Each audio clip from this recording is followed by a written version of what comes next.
Tout rêve ne peut être réalisé, mais tout est possible.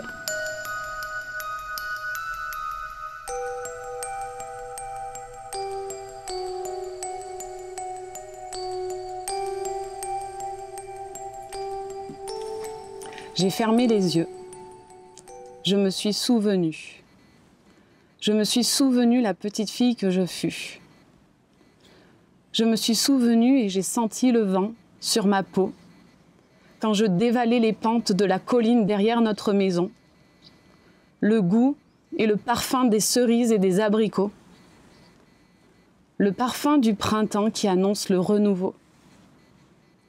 Je me suis souvenue mes cascades en vélo, les orties et les ronces qui piquent et déchirent la peau, les traces laissées sur mes jambes, la blessure des épines de rose ou celle des ronces pour attraper les murs les plus hautes, ou encore celle de la bogue de la châtaigne, la plus grosse, qu'on voudrait garder à tout jamais. Je me suis souvenue l'odeur de l'herbe fraîchement coupée, celle du bois que portait mon père sur ses habits, les premières fleurs sur les amandiers, l'odeur du lilas au printemps. La chaleur du soleil sur mon corps, m'emplissant de son énergie, la fraîcheur des gouttes de pluie sur mon visage. Qu'est-ce que j'aimais ça!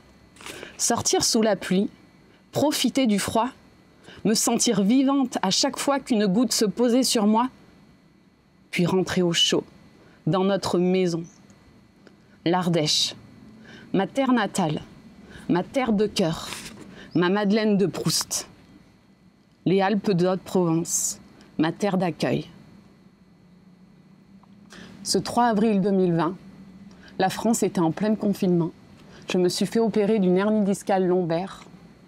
La renaissance, une délivrance. J'étais une femme sportive, très dynamique, très investie dans son travail, maman de 2 enfants. Et tout s'est arrêté, fin d'année 2019. Pris par une douleur très intense dans la jambe, je n'ai pas pu continuer à avancer comme je voulais, comme j'aimais.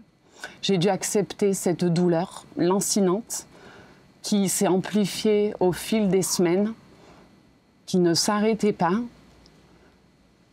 J'ai dû accepter d'arrêter toutes mes activités que j'adorais, le VTT, la danse, courir, attraper mes filles, aller travailler en tant qu'enseignante avec des tout-petits. Et cette douleur continuait à grossir, à prendre de la place dans mon corps, à me ronger l'âme, l'esprit. Et je ne savais pas pourquoi ça ne pouvait pas s'arranger. Donc j'ai essayé plusieurs méthodes pour calmer cette douleur. Et j'ai dû surtout aussi trouver une autre façon de vivre, d'autres occupations pour pallier à cet handicap temporaire.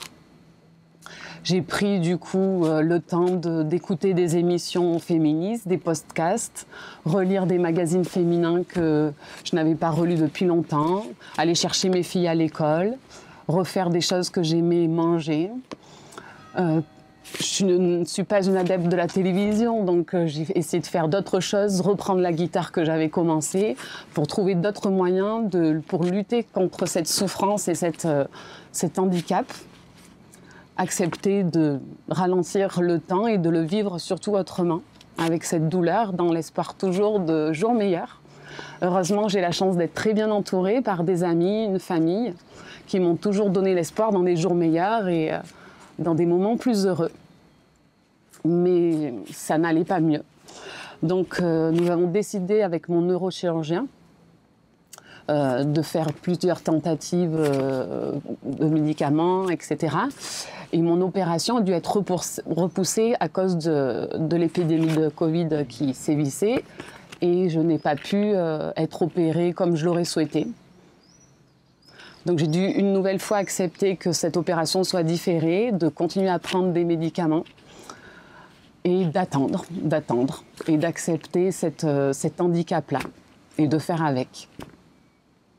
Mais cela devenait vraiment très douloureux, à tel point qu'on a vraiment envie de prendre une tronçonneuse et de se couper la jambe ou de sauter par la fenêtre. Mais bien évidemment, c'est pas possible quand on a des enfants. J'ai donc convenu avec mon neurochirurgien de me faire opérer. Et suite à cette opération, qui a été pour moi une vraie délivrance de douleur, je suis allée passer ma convalescence en Ardèche, chez ma mère, là où j'ai grandi pendant 10 ans, plus de 10 ans. Et j'ai dû rester allongée pendant 10 jours et je ne pouvais pas me lever très souvent. Et j'ai dû accepter une nouvelle fois que la réparation allait être lente, longue, mais certainement belle. J'ai donc pris le temps pour moi, sans contrainte familiale, professionnelle, profitant du don de ma mère pour me refaire des plats, partager des moments avec elle. Et j'ai repris le temps de vivre tout simplement, de remarcher progressivement sur les chemins de mon enfance et de ressentir tout cet environnement qui était au fond de moi depuis longtemps, mais que je n'avais plus pris le temps de bien regarder. De ressentir ce printemps qui naissait, l'odeur du lilas, l'herbe fraîchement coupée, les lapins qui gambadent dans les prés, ces sentiers non goudronnés. Ce fut une vraie renaissance, un vrai arrêt sur le temps, un vrai bonheur. Suite à cette convalescence, je suis retournée avec ma famille dans les Alpes de Haute-Provence.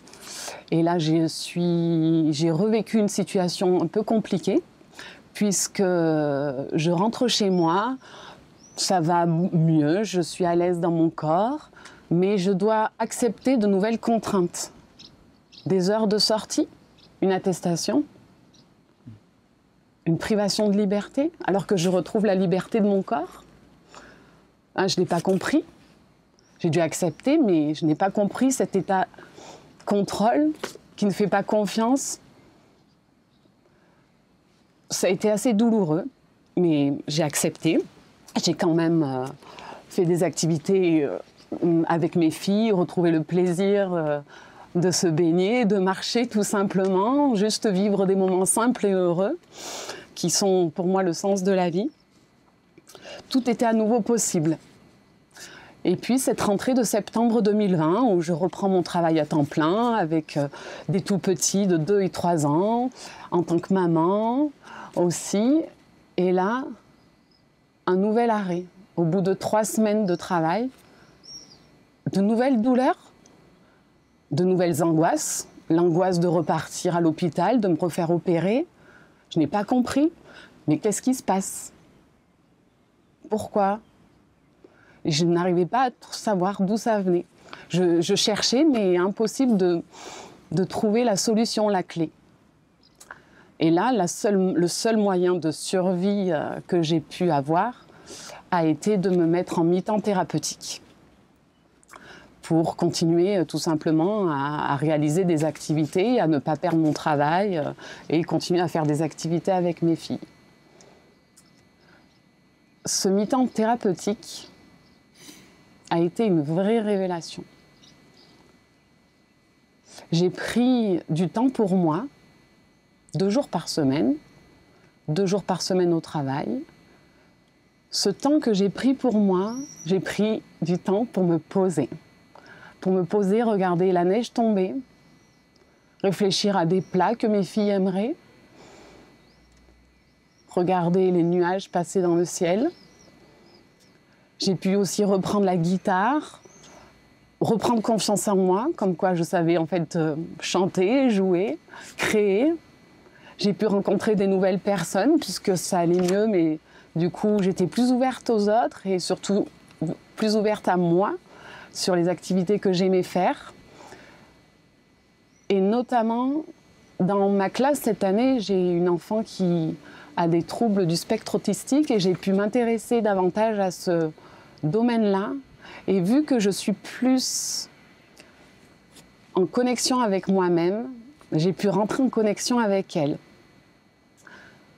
Et c'est tout simplement magique, puisque quand on retrouve l'usage de tous ses sens, et bien finalement, on peut retrouver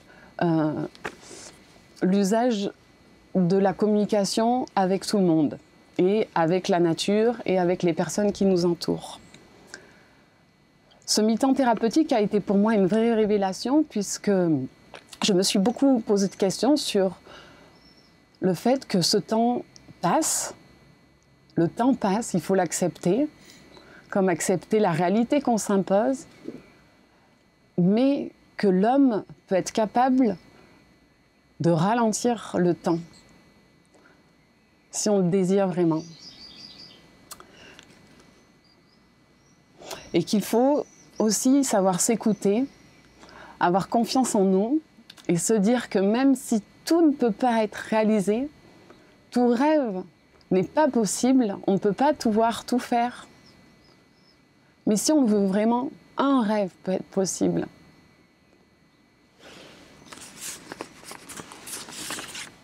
Imaginons l'océan et un enfant voulant protéger son château. Cet enfant luttant contre l'eau qui monte, pelletant à chaque vague pour ne pas briser son empire. L'image est là, si forte. J'ai tellement l'impression d'avoir vécu ça, ne pas accepter ce qui doit arriver. Et pourtant, c'est en acceptant qu'on s'apaise, qu'on peut lutter efficacement. S'arrêter, observer, mener un plan d'attaque, agir et se satisfaire des petites choses accomplies. C'est en acceptant que notre vie doit se finir un jour, que la vie devient plus belle, plus intense. C'est en acceptant que nous ne pouvons pas sauver l'humanité, que nous pouvons être utiles pour elle. C'est en acceptant que certains rêves ne peuvent se réaliser, qu'on ne pourra pas tout faire, tout voir, tout avoir, que l'on commence à vivre vraiment. Et c'est en acceptant que notre conscience et notre liberté n'appartiennent qu'à nous, que nous pouvons réaliser notre vie. Tout rêve ne peut être réalisé, mais tout est possible. Une année s'achève, le lilas n'est plus là. Une page se tourne, il n'y a plus qu'à continuer.